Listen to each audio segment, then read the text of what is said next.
ঘন জঙ্গলে একটি কাঠবিড়ালি তার ছোট ছেলের সাথে বাস করত। কাঠবিড়ালিটির নাম ছিল চিকু আর তার ছেলের নাম ছিল টিকু।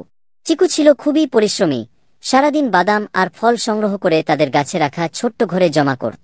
অন্যদিকে টিকু ছিল খুবই দুষ্টু আর অলস। সে সারাদিন শুধু খেলাধুলা করত আর মায়ের কথা শুনত না। একদিন চিকু বলল, টিকু দেখো, এখন শীতকাল আসছে, আমাদের এখন আরও বেশি করে খাবার জোগাড় করতে হবে।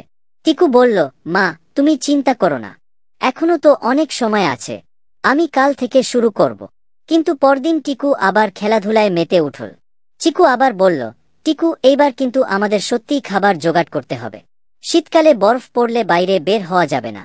টিকু বলল, আচ্ছা মা, আমি এখনই যাচ্ছি।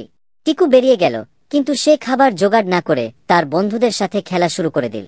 সে শুধু একটি ছোট বাদাম নিয়ে বাড়ি ফিরল। কিছুদিন পর শীতকাল শুরু হল। প্রবল ঠান্ডা পড়ল আর চারপাশে বরফ জমতে লাগল। চিকু আর টিকু তাদের ছোট্ট ঘরে বসে রিল। চিকু তার সংগ্রহ করা বাদাম আর ফল বের করে খেতে দিল। কিন্তু টিকু, যে সারা বছর কিছুই জোগাড় করেনি, সে বুঝতে পারল যে তার কাছে কোনো খাবার নেই। টিকু বলল, মা আমার তো আর খাবার নেই, আমার খুব খিদে পেয়েছে। চিকু বলল, আমি তোমাকে বারবার বলেছিলাম খাবার জোগাড় করতে, তুমি আমার কথা শোনোনি। এখন তুমি বুঝতে পারছ কেন পরিশ্রম করা উচিত। টিকু তার ভুল বুঝতে পারল। সে তার মায়ের কাছে ক্ষমা চাইল আর প্রতিজ্ঞা করল যে সে আর কোনোদিন অলসতা করবে না। চিকু টিকুকে কিছু খাবার দিল আর বলল, মনে রাখবে, পরিশ্রম আর ভবিষ্যতের জন্য প্রস্তুতি নিলে কখনো কোনো বিপদে পড়তে হয় না।